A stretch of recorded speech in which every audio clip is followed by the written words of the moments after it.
Hello everyone and welcome to HP studies. आज का जो हमारा टॉपिक है वो है नेशनल करिकुलम फ्रेमवर्क 2005। क्योंकि जो भी एस्पिरेंट्स प्रिपरेशन कर रहे हैं टीचिंग रिलेटेड एग्जाम की, उन सबके लिए ये टॉपिक काफ़ी ज़्यादा इंपॉर्टेंट रहता है। इसमें हम समझेंगे कि एनसीएफ में किन चीज़ों की बात की गई है और इससे मोस्ट इंपॉर्टेंट क्वेश्चंस किस तरह से पूछे जाते हैं वो भी हम डिस्कस करेंगे। सो उससे पहले मैं आपको बता दूं, हमारा एचपी टीजीटी कमीशन आर्ट्स का 6th ऑनलाइन बैच स्टार्ट हो चुका है। जो भी एस्पिरेंट्स इंटरेस्टेड हैं, आप निम्बस करियर ऐप डाउनलोड कर सकते हैं और इसे अवेल कर सकते हैं। कुछ और पेड ऑनलाइन बैचेस चल रहे हैं जिसमें आपका एचपी एलाइड का बैच हो गया, एसआई का हो गया, एचपी टीजीटी आर्ट्स। सो जिस भी एग्जाम की आप प्रिपरेशन कर रहे हैं, आप बैच अवेल करना चाहते हैं, आप डाउनलोड कीजिए निम्बस करियर ऐप। और आपकी कोई क्वायरी रहती है तो आपको स्क्रीन पे नंबर दिया गया है, आप उस पर कॉन्टेक्ट कर सकते हैं। सो अब आते हैं हम आज के टॉपिक पे।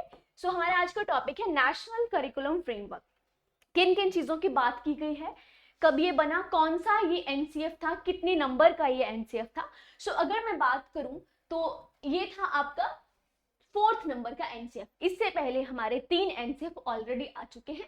पहला एनसीएफ आया था 1975 में, उसके बाद आया था 1988 में, उसके बाद रहा था 3rd एनसीएफ 2000 में, और 2000 के बाद 2000 के एनसीएफ के बेसिस पे उसमें रिफॉर्म्स किए गए थे। उसके बाद हमारा आया था 4th एनसीएफ यानी एनसीएफ 2005।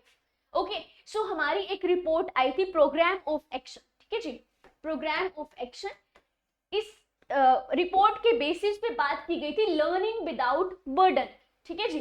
लर्निंग विदाउट बर्डन मतलब बिना बोझ के शिक्षा देना बच्चों को, ठीक है, कि भारी बस्ता नहीं होना चाहिए कि ठीक है आप बच्चों को बुक्स तो दे रहे हैं, सभी बुक्स दे रहे हैं बट बच्चे कुछ सीख नहीं रहे हैं। तो विदाउट बर्डन हमें बच्चों को क्या करनी है, ऐसी एजुकेशन देनी है। हमारा करिकुलम इस तरह का होना चाहिए कि फ्लेक्सिबल हो, हर एक बच्चे की नीड के हिसाब से हमें क्या करना है, करिकुलम सेट करना है। एक स्टैंडर्डाइजेशन नहीं होनी चाहिए कि ठीक है सबके लिए आपने सेम स्टैंडर्ड सेट कर दिए हैं और उसके बेसिस पे आप बच्चों को पढ़ा रहे हैं। तो इस तरह से कि बच्चे अगर शिक्षा ले रहे हैं तो उन्हें बर्डन फील नहीं होना चाहिए। तो उसको ध्यान में रखते हुए हमारा कौन सा एनसीएफ आया था, 2005। सो ये था हमारा 4th एनसीएफ। ओके जी, अब जो एनसीएफ 2005 था, एनसीएफ 2005, इसकी अध्यक्षता किसने करी थी, तो इसके अध्यक्ष थे प्रोफेसर यशपाल, ठीक है जी, अध्यक्ष। सो ये भी क्वेश्चन में पूछ लिया जाता है कि इसकी अध्यक्षता किसने की थी। एक इन्होंने नेशनल स्टीयरिंग कमेटी बनाई थी, राष्ट्रीय संचालन समिति, उसके अध्यक्ष भी कौन थे, प्रोफेसर यशपाल, जिसमें एनसीएफ 2005 की बात की गई थी। अब हम बात करते हैं कि एनसीएफ 2005 किन चीजों की और बढ़ावा देता है, किन चीजों की बात करता है। सबसे पहले ये बात करता है कंस्ट्रक्टिविज्म, यानी ये कंस्ट्रक्टिविज्म पे बेस्ड रहता है कि बच्चों को हमने एक्टिव लर्नर बनाना, ठीक है जी। और कंस्ट्रक्टिविस्ट की अगर हम बात करते हैं सीडीपी में, तो हम किसकी बात करते हैं, ब्रूनर हो गए, पियाजे हो गए, वाइगोस्की हो गए, जो बात करते हैं कंस्ट्रक्टिविज्म की, बच्चे को हमने एक्टिव लर्नर बनाना है, यानी रियल वर्ल्ड के साथ उसको जोड़ना है, ठीक है जी, रियल वर्ल्ड के साथ उसको जोड़ना है। क्रिटिकल थिंकिंग, क्रिटिकल थिंकिंग बच्चे में आए, प्रॉब्लम सॉल्वर वो बने। तो कंस्ट्रक्टिविज्म की बात की गई है, बच्चे एक्टिवली सीखे, रियल वर्ल्ड में पार्टिसिपेट करें, तभी वो नॉलेज को क्या कर सकते हैं, ज्ञान का निर्माण कर सकते हैं। टीचर का जो रोल बताया है इसमें, वो बताया है फैसिलिटेटर का, कि टीचर ने बच्चों को फैसिलिटेट करना है, ठीक है। फैसिलिटेशन की बात की गई है कि जिस तरह से बच्चा सीखना चाहता है उस तरह से उसको सीखने देना है, आपने बस उसको पुश करना है, यानी फैसिलिटेटर का एक काम टीचर ने इसमें करना है। होलिस्टिक अप्रोच की बात की है कि बच्चों के हर तरह के सर्वांगीण विकास की बात की है, यानी बच्चों की आप कह सकते हैं कॉग्निटिव डेवलपमेंट होनी चाहिए, अफेक्टिव डेवलपमेंट होनी चाहिए, साइकोमोटर डेवलपमेंट की बात होनी चाहिए। सो होलिस्टिक डेवलपमेंट, हर तरीके से बच्चे का सर्वांगीण विकास हमने करना है। इंटीग्रेटेड अप्रोच की बात की है कि हर एक सब्जेक्ट के साथ बच्चों को जोड़ना है, बच्चे हिस्ट्री भी पढ़े, ज्योग्राफी भी पढ़े, पॉलिटिक्स भी पढ़े, करिकुलर एक्टिविटीज के साथ पार्टिसिपेट करें, को करिकुलर एक्टिविटीज, वोकेशनल एजुकेशन हमने उनको देनी है, एकेडमिक एजुकेशन हमने उनको देनी है। तो सब चीजों के साथ हमने क्या करना है, बच्चों को जोड़ना है। और हम न्यू एजुकेशन पॉलिसी 2020 पढ़ते हैं, ये वो सब भी इन चीजों को फॉलो करता है। ओके, सो ड्यूरेशन रखी थी एक पीरियड की, एक क्लास की 35 मिनट्स, ठीक है। आइडल ड्यूरेशन रखी थी 35 मिनट्स की, मैक्सिमम 35 मिनट्स होने चाहिए एक क्लास के। मल्टीलिंगुअलिज्म यानी क्लास में अगर डिफरेंट डिफरेंट लैंग्वेजेस के बच्चे हैं, कोई बच्चा पंजाबी बोल रहा है, कोई बच्चा किसी और स्टेट की लैंग्वेज बोल रहा है, जो भी उसकी रीजनल लैंग्वेज है, तो हमने उसको किसी एक रिसोर्स के साथ जोड़ना है, हमने मल्टीलिंगुअलिज्म को फॉलो करना है। 3 लैंग्वेज फॉर्मूला को इन्होंने प्रमोट करने की बात की थी कि जो बच्चे की रीजनल लैंग्वेज है, मदर टंग की बात की थी कि बच्चों को हमने मातृभाषा में शिक्षा देनी है। तो इन सब चीजों की बात जो है वो एनसीएफ करता है। एनसीएफ के कुछ एक गाइडिंग प्रिंसिपल्स हैं जिनकी सबसे ज्यादा वो क्या करते हैं, अप्रोच करते हैं। वो कहते हैं कि connecting knowledge to life around and outside the world, यानी बच्चों को हमने उनकी आंतरिक और बाहरी दुनिया दोनों के साथ जोड़ना है, ठीक है जी। आउटसाइड और इनसाइड द, ठीक है जी, कि हमने उनको रियल वर्ल्ड के साथ जोड़ना है। इनसाइड और आउटसाइड दोनों तरह की एजुकेशन के साथ हमने उनको जोड़ना है। नेक्स्ट वो बात करते हैं shifting away to learning from rote methods, यानी हमने बच्चों को जो रट्टाफिकेशन है, ठीक है, रोट मेमोराइज, इन सब चीजों से हमने उनको क्या करना है, दूर रखना है और एक मीनिंगफुल लर्निंग हमने करवानी है। मीनिंगफुल लर्निंग हमने करवानी है, ठीक है जी। Enriching the curriculum for overall development of children then remain textbook centre, यानी कि बच्चों को सिर्फ किताबों तक ही नहीं रखना है, ठीक है, उनकी ओवरऑल डेवलपमेंट करनी है। फिजिकल होगी, कॉग्निटिव होगी, सोशल होगी और हमारी इमोशनल, हर तरह की डेवलपमेंट हमने बच्चों की करनी है। बच्चों को एक्टिविटीज में भी पार्टिसिपेट करवाना है, जिस चीज में बच्चे इंटरेस्ट लेते हैं हमने उनको उन चीजों में प्रोत्साहित करना है। तो करिकुलम इस तरह का हमने तैयार करना है कि जो बच्चे ग्राउंड एक्टिविटीज में पार्टिसिपेट करें, उस तरह का करिकुलम हमने उनको सेट करना है। बच्चों को सिर्फ टेक्स्ट बुक तक ही सीमित नहीं रखना है। फोर्थ गाइडिंग प्रिंसिपल है making examination flexible and integrated into life, यानी फ्लेक्सिबल हमने जो एग्जामिनेशंस रखने हैं वो हमने उनके रियल लाइफ के साथ उनको जोड़ना है, फ्लेक्सिबल बनाना है ताकि वो अपनी जिंदगी के साथ उनको जोड़ सके। इस तरह के हमने बच्चों को एजुकेशन देनी है। नेक्स्ट है nurturing and identity under caring democratic concerns of the country, यानी नेशनल वैल्यूज उनमें लेके आनी है ताकि वो अपने देश के प्रति क्या करें, प्यार करें। डेमोक्रेटिक कंसर्न जो है, इस तरह की आइडेंटिटी हमने फॉर्म करनी है। तो ये कुछ एक गाइडिंग प्रिंसिपल हैं जो एनसीएफ 2005 जिनकी बात करता है, ठीक है जी।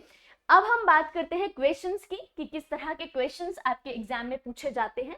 फर्स्ट क्वेश्चन है एक्सपैंड एनसीएफ 2005।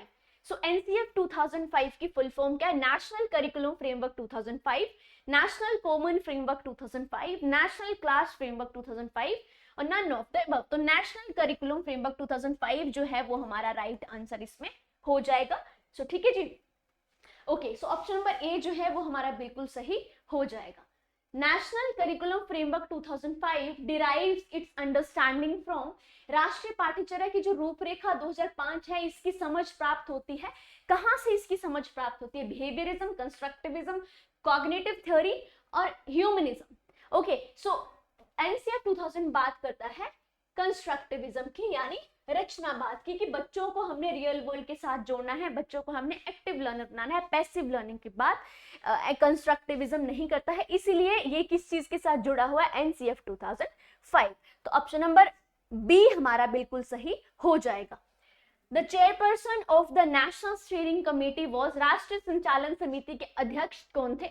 सो इसके अध्यक्ष कौन है? हमारे प्रोफेसर यशपाल। सो ऑप्शन नंबर ए हमारा बिल्कुल सही हो जाएगा। प्रोफेसर कृष्ण कुमार, प्रोफेसर अरविंद कुमार, ठीक है, एक निर्देशक जो थे वो थे हमारे कृष्ण कुमार। सो डायरेक्टर आप कह सकते हैं, बट जो अध्यक्ष थे, प्रेसिडेंट थे, वो थे कौन? Professor Yashpal.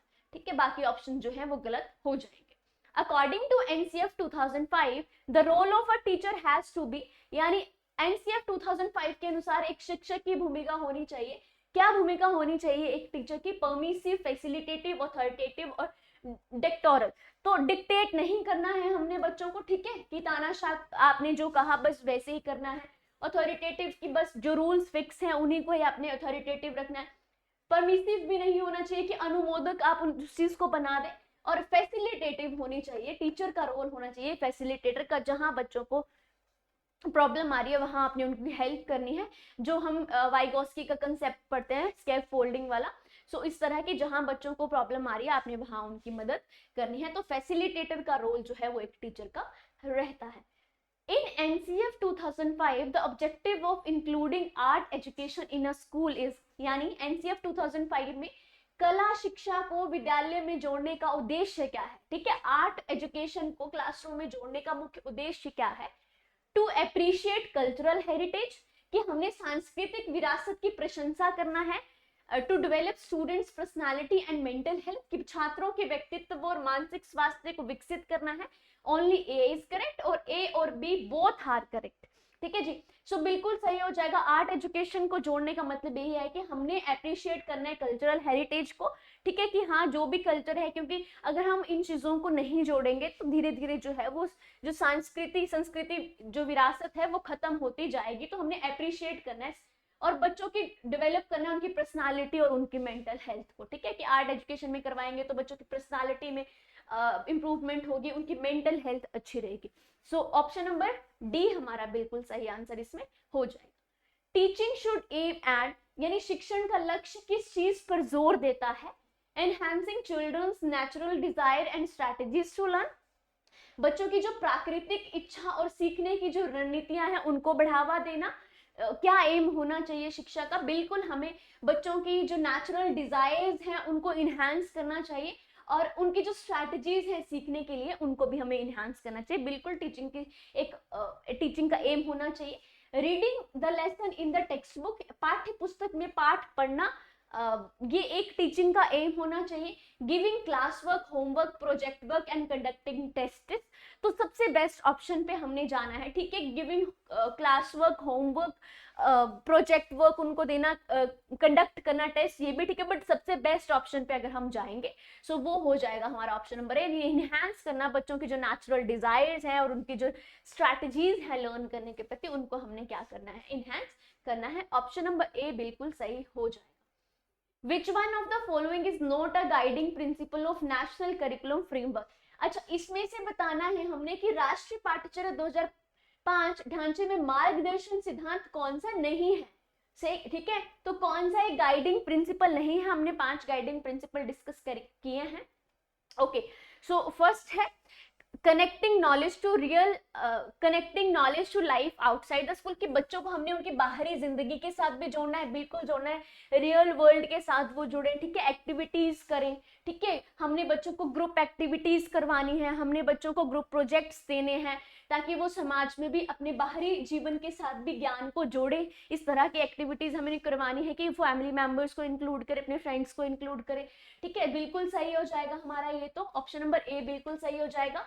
Making examination more flexible and integrated into classroom life, बिल्कुल परीक्षा को अधिक लचीला बनाना और कक्षा जीवन में एकत्रित करना है, कि हमने इस तरह से एग्जामिनेशंस करवाने हैं कि जो फ्लेक्सिबल रहे और बच्चे जिनको क्या करें अपनी लाइफ में या क्लासरूम लाइफ में इंटीग्रेट कर पाए, तो ये भी बिल्कुल सही हो जाएगा, ये भी हमारा गाइडिंग प्रिंसिपल में आता है। Learning should be facilitated the rote method, ठीक है, कि अधिगम को रटने विधि को सुविधाजनक बनाना चाहिए, कि हमने जो रोट मेथड है उसको क्या करना है, फैसिलिटेट करना है, तो बिल्कुल नहीं करना है, रटिफिकेशन की बात नहीं की जाती है, रियल वर्ल्ड के साथ जोड़ना, लर्निंग बाय डूइंग की आपकी इसमें बात की जाती है, लर्निंग बाय डूइंग, ठीक है जी। सो सी गलत हो जाएगा। नेक्स्ट देखते हैं, enriching the curriculum to provide the overall development of children rather than remain textbook center, यानी बच्चों को करिकुलम इस तरह से तैयार करना, ठीक है, कि पाठ्य पुस्तक केंद्रित रहने के बजाय बच्चों के समग्र विकास के लिए समृद्ध पाठ्यचर्या प्रदान करें, कि बच्चे सिर्फ किस चीज तक सीमित ना रहे, सिर्फ टेक्स्ट बुक तक ना रहे, कि पाठ्य पुस्तक केंद्रित ना रहे, हमें बच्चों को रियल लाइफ जिंदगी के साथ जोड़ना, रियल लाइफ सिचुएशंस देनी है, तो इस तरह का हमने करिकुलम तैयार करना है कि उनका समग्र रूप से विकास हो। होलिस्टिक डेवलपमेंट की जब बात की जाती है कि हर एक रूप से बच्चे का कॉग्निटिव, साइकोमोटर, अफेक्टिव, हर तरह से बच्चे का विकास होना चाहिए, ठीक है। Which one of the following best describe the role of textbook in the classroom. अब हमने बताना है कि निम्नलिखित में से कौन सा कक्षा में पाठ्य पुस्तकों की भूमिका के सबसे अच्छा वर्णन तैयार करता है। तो सबसे अच्छी चीज बतानी है जो टेक्स्ट बुक रहती है क्लासरूम, कैसे हम उसको डिस्क्राइब कर सकता है।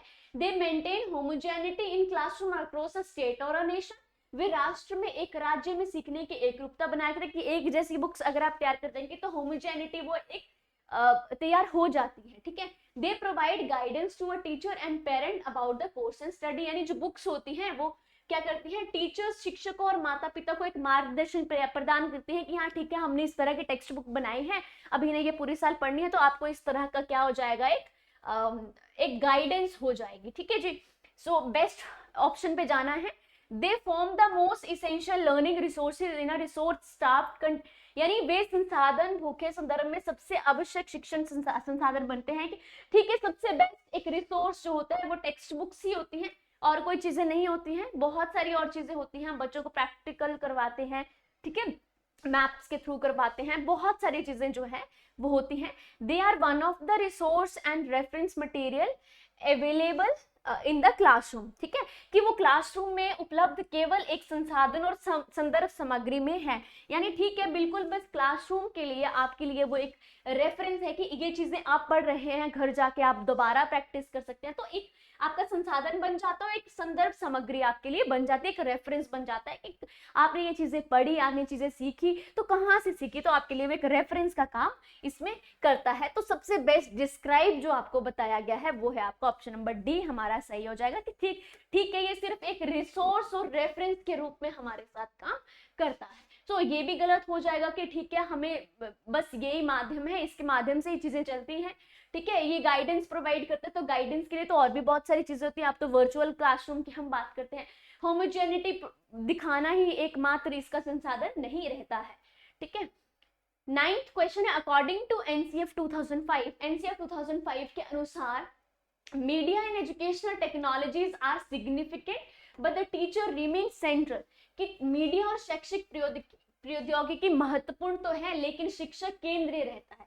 बिल्कुल सही बात है, media and educational technologies are more important than teacher, की ठीक है, जो मीडिया और एजुकेशनल टेक्नोलॉजीज हैं वो टीचर से ज्यादा इंपॉर्टेंट है, तो ऐसा नहीं है, ये जो चीजें आपको सिखाई जाएंगी वो एक टीचर के माध्यम से सिखाई जाएंगी, तो टीचर जो है वो आपका एक क्या रहता है, सेंट्रल रोल इसमें रहता है, तो बी आपका गलत हो जाएगा। Teacher are not required in school, के टीचर की हमें जरूरत ही नहीं है, सो ऑप्शन नंबर बी और सी वैसे ही गलत है, सो ऑप्शन नंबर ए हमारा बिल्कुल सही हो जाएगा, ठीक है जी। मीडिया और एजुकेशन टेक्नोलॉजी सिग्निफिकेंट है बट टीचर एक सेंट्रल रोल प्ले करता है। According to national curriculum framework 2005, learning is and its character, कि एनसीएफ 2005 के अनुसार कि शिक्षण अपने चरित्र में है, कि learning is and it's character क्या है, एक्टिव और सोशल है, पैसिव सिंपल है, पैसिव सोशल है, एक्टिव है। देखिए कंस्ट्रक्टिविज्म की बात करते हैं, कंस्ट्रक्टिविज्म की बात करते हैं एनसीएफ 2005, तो ये किस चीज पे जोर देता है कि बच्चा जो है एक्टिव है, बच्चा एक्टिव रहना चाहिए, तभी वो बच्चा सीख पाएगा रियल वर्ल्ड के साथ कनेक्ट करके, ठीक है, रियल वर्ल्ड के साथ कनेक्ट करके तभी चीजों को वो समझ पाएगा, सीख पाएगा पार्टिसिपेशन के दौरान। तो कंस्ट्रक्टिविज्म फॉलो करता है एक्टिव लर्निंग को, तो एक्टिव आपका बिल्कुल सही हो जाएगा। और किसके साथ, अगर वो एक्टिव रहेगा तो वो समाज के साथ जुड़ेगा और समाज के लिए काम करेगा, ठीक है, नेशनल वैल्यूज उसमें आएंगे, डेमोक्रेटिक वो रहेगा, पार्टिसिपेशन, ग्रुप एक्टिविटीज इस तरह के। तो कंस्ट्रक्टिविज्म भी इस चीज की बात करता है कि बच्चों को हमने रियल वर्ल्ड के साथ जुड़ना है, सोसाइटी के साथ काम करेगा तभी उसकी लर्निंग जो है वो अच्छी हो पाएगी, ठीक है। तो एक्टिव और सोशल हमारा गलत हो जाएगा, पैसिव की बात की नहीं है और एक्टिव और सिंपल की बात भी नहीं है, तो ऑप्शन नंबर ए हमारा बिल्कुल सही इसमें हो जाएगा।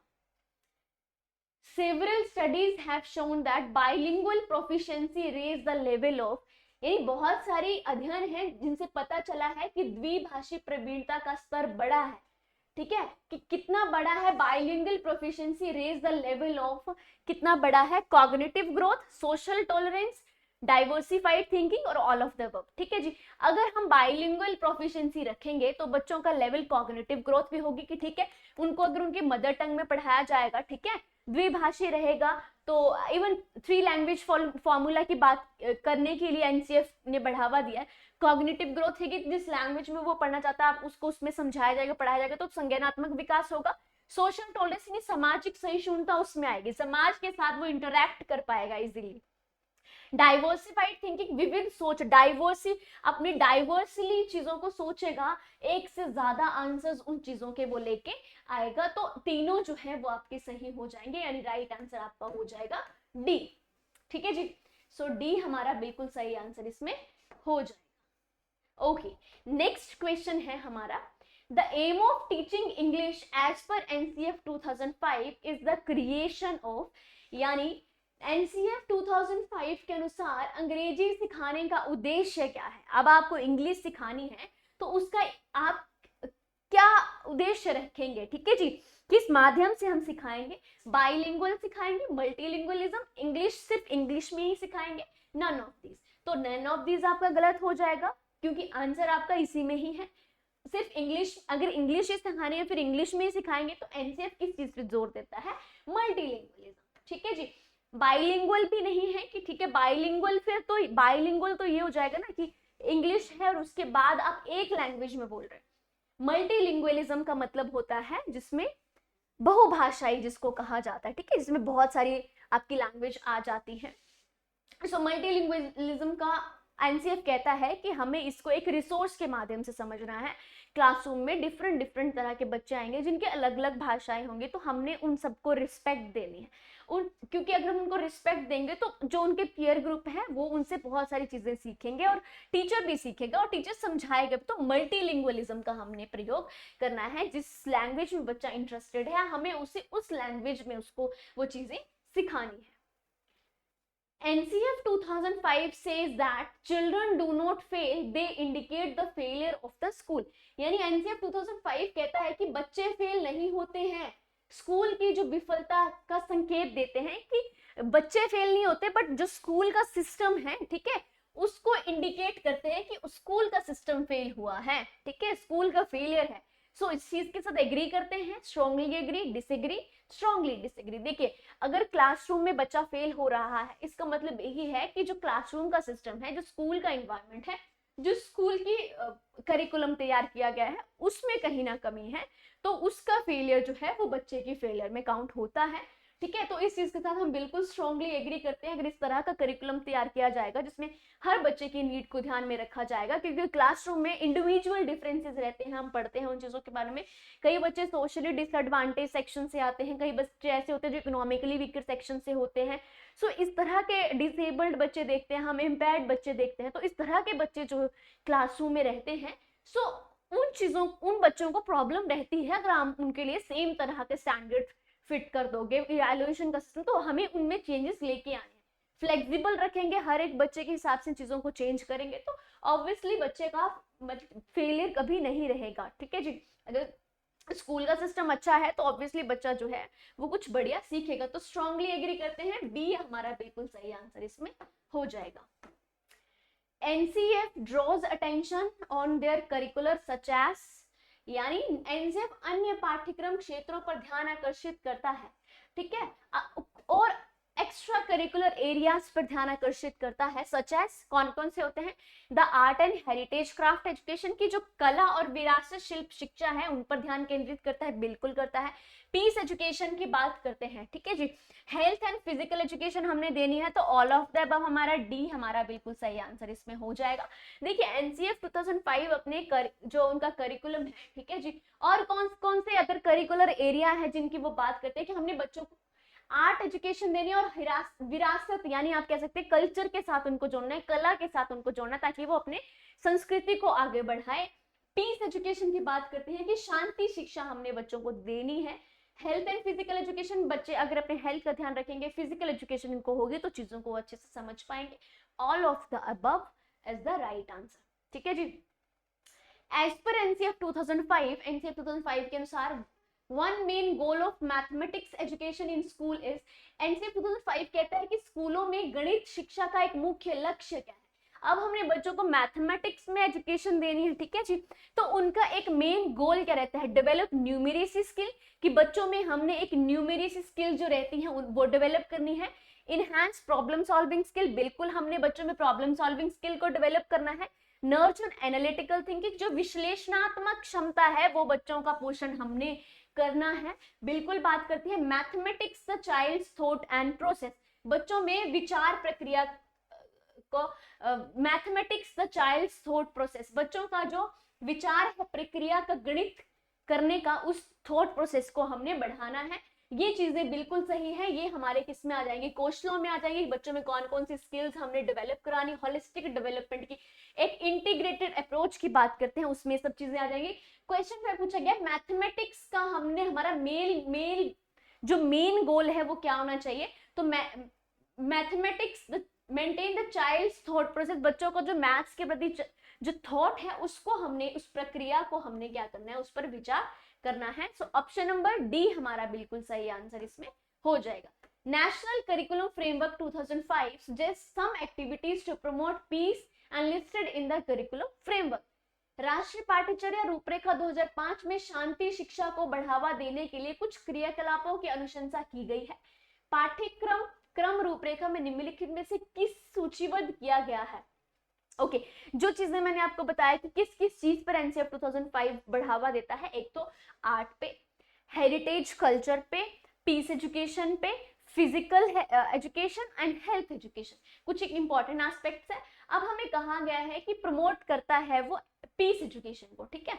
अब उस चीज organise programme to promote an attitude और respect and responsibility toward women, teach moral education, teach peace education and separate subjects, ठीक है। हम एज एक सेपरेट सब्जेक्ट की तरह अलग विषय के रूप में हमें पीस एजुकेशन को पढ़ाना चाहिए।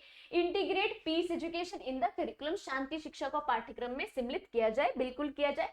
बट बेस्ट चीज जो हमारी पीस एजुकेशन में बात की गई है, किस चीज की अनुशंसा करता है, तो ये कहता है कि महिलाओं के प्रति एक आदर और जिम्मेदारी का जो दृष्टिकोण विकसित करने के लिए हमें कार्यक्रम आयोजित किए जाने चाहिए, ठीक है जी, कि जो महिलाओं का आदर, ठीक है जी, एक विमेन की रिस्पेक्ट और एक रिस्पॉन्सिबिलिटी होना बहुत ज्यादा जरूरी है। तो इस तरह के दृष्टिकोण हम कैसे विकसित कर पाएंगे, जब हम इस तरह के कार्यक्रमों का आयोजन करेंगे। सो पीस एजुकेशन मेनली इस चीज पे फोकस करता है। तो एक चीज जो हमें बतानी थी किस चीज को प्रमोट करता है, तो वो बात करता है विमेन की जो एटीट्यूड है, रिस्पॉन्सिबिलिटीज है टूवर्ड्स विमेन, उनको हमने क्या करना है, प्रमोट करना है। In National Curriculum Framework 2005, multilingualism is advocated to the use of reason because, यानी राष्ट्रीय पाठ्यचर्या रूपरेखा 2005 में बहुभाषा को एक संसाधन के रूप में समर्थन दिया गया है। मल्टीलिंगुअलिज्म को एक संसाधन के रूप में क्या किया गया है, समर्थन दिया गया है। बिल्कुल एक रिसोर्स के रूप में हमने क्या करना है, उसको समझना है। It is a way of ensuring that every child feels safe, कि ये एक तरीका है जिससे प्रत्येक बच्चा सुरक्षित महसूस कर सकता है। अगर हम मल्टीलिंगुअलिज्म को प्रमोट करेंगे, no one is left behind on account of linguistic background, यानी भाषा के जो पृष्ठभूमि के कारण कोई भी बालक पीछे ना छूट जाए, इसलिए हमें मल्टीलिंगुअलिज्म को फॉलो करना है। It will encourage children to believe in themselves, यानी यह बालकों को अपने पर विश्वास करने के लिए प्रोत्साहन देगा। बिल्कुल अगर मल्टीलिंगुअलिज्म को हम एज अ रिसोर्स समझेंगे तो हर एक बच्चा जो है वो खुद पर विश्वास करेगा, उसको लगेगा कि मैं कुछ कर सकता हूँ। अगर हम मल्टीलिंगुअलिज्म को प्रमोट नहीं करेंगे, सिर्फ एक ही भाषा को फॉलो करेंगे, तो बहुत सारे ऐसे बच्चे हैं जो उस लैंग्वेज को नहीं जानते हैं, मान लीजिए, ठीक है, तो वो अपनी बात नहीं कह पाते हैं। हम कई जगह ऐसे देखते हैं जहां पर बच्चे मतलब आसानी से इंग्लिश नहीं बोल पाते हैं, बट क्योंकि वो अपनी जो उनकी रीजनल लैंग्वेज में, उस लैंग्वेज में वो अगर उनको कहने के लिए कहा जाए तो वो बहुत सारे शब्दों में उस बात को रखते हैं। अगर आप उनको इंग्लिश में कहेंगे तो वो नहीं रख पाते हैं। सो अगर हम मल्टीलिंगुअलिज्म को एज अ रिसोर्स समझेंगे तो बच्चों में एक विश्वास बढ़ेगा कि हम चीजों को कर सकते हैं। बिल्कुल सही बात है, ठीक है। इसमें अगर हम मल्टीलिंगुअलिज्म को एज अ रिसोर्स रखेंगे तो इससे कोई भी बच्चा पीछे नहीं छूटेगा, हर एक बच्चा जो है वो आगे आएगा। बिल्कुल सही बात है। ये एक तरीका है जिसमें प्रत्येक बालक सुरक्षित महसूस करेगा, बिल्कुल वो हर एक बच्चा सेफ फील करेगा। क्योंकि अगर हम क्लासरूम में 35 स्टूडेंट्स के अगर क्लासरूम है तो हम बच्चे को जिस लैंग्वेज में वो उसको समझ नहीं आ रहा है, अगर उस लैंग्वेज में उसको समझा रहे हैं तो हर एक बच्चा सेफ फील करेगा और इजीली वो इंटरेक्ट करेगा क्लासरूम में। राइट आंसर हमारा हो जाएगा ऑल ऑफ द अबव। ठीक है जी, so D is the right answer. Next question पे चलते हैं। NCF 2005 recommended that 25 to 40% of the question should be on, यानी NCF 2005 कहता है कि 25 से 40% तक के जो प्रश्न है किस तरह के होने चाहिए, किस पे बेस्ड होने चाहिए। Short answer type, longer answer type, objective question, none of the above. ठीक है, तो 25 to 40% के जो क्वेश्चंस रहते हैं एनसीएफ के हिसाब से वो रहते हैं हमारे शॉर्ट आंसर टाइप क्वेश्चंस, यानी लघु उत्तर प्रकार के प्रश्न। और 60% में हमारे कौन से आ जाएंगे, हमारे लॉन्ग क्वेश्चन आ जाएंगे और हमारे कौन से आ जाएंगे, ऑब्जेक्टिव टाइप क्वेश्चंस आ जाएंगे। सो ये थे हमारे क्वेश्चंस। ठीक है जी, जो हमने एनसीएफ को लेके डिस्कस किए हैं। काफी अच्छे क्वेश्चंस इस तरह के आपके एग्जाम में पूछे जाते हैं और मेनली एनसीएफ से आपको एक क्वेश्चन पूछा ही जाता है। अगर आपकी एजुकेशन पॉलिसी से या रिपोर्ट से क्वेश्चन पूछा जाए तो एनसीएफ आपके लिए एक काफी इंपॉर्टेंट टॉपिक रहता है। ठीक है जी, सो ये था एनसीएफ। अब हम इसको यहीं पे कंक्लूड करते हैं। सो बेसिकली एनसीएफ बात करता है कंस्ट्रक्टिविज्म की, हॉलिस्टिक डेवलपमेंट की बात करता है, लर्निंग विदाउट बर्डन, बच्चों को बिना बोझ की शिक्षा प्रदान करें, जिससे बच्चों की आप होलिस्टिक डेवलपमेंट हो, बच्चों की physical development, cognitive development, social development, economic development, हर तरह की बच्चे की डेवलपमेंट हमने करनी है। इंटीग्रेटेड अप्रोच रखनी है, हर एक सब्जेक्ट के साथ उनको जोड़ना है, वोकेशनल एजुकेशन के साथ जोड़ना है, ऐसी एक्टिविटीज हमने करानी है, को करिकुलर एक्टिविटी। हम एनईपी 2020 की बात करते हैं, वो भी इन चीजों को क्या करता है, फॉलो करता है। ठीक है जी, टीचर को एज अ फैसिलिटेटर इन्होंने रखा है। कुछ एक गाइडिंग प्रिंसिपल्स इन्होंने दिए हैं 5 तरह के, जो कि हम डिस्कस कर चुके हैं। सो दोबारा से आप इस वीडियो को देख सकते हैं अगर आप उनको रिवाइज करने हैं तो। सो लास्ट में हमारा एचपी टीजीटी कमीशन आर्ट्स का 6 ऑनलाइन बैच स्टार्ट हो चुका है। आप चाहते हैं अवेल करना तो आप निम्बस करियर ऐप डाउनलोड कर सकते हैं और इसे अवेल कर सकते हैं। कुछ और ऑनलाइन पेड कोर्सेज हैं, ये उनके विद प्राइस आपको दिखाए गए हैं, विद डिस्काउंट आपको मिल रहे हैं। जो भी एस्पिरेंट्स इंटरेस्टेड है डाउनलोड कीजिए निम्बस करियर ऐप और आप इन्हें परचेज कर सकते हैं। आपकी कोई क्वेरी रहती है इस नंबर पे आप कांटेक्ट कर सकते हैं और टेलीग्राम चैनल को आप ज्वाइन कर लीजिए। डेली के जो पीडीएफ्स हैं वो आपको इस पे मिल जाएंगे। सो ये था हमारा आज का चैप्टर एनसीएफ। उम्मीद है आपको समझ में आया होगा। सो अब हम मिलेंगे आपको नेक्स्ट चैप्टर में, तब तक के लिए धन्यवाद।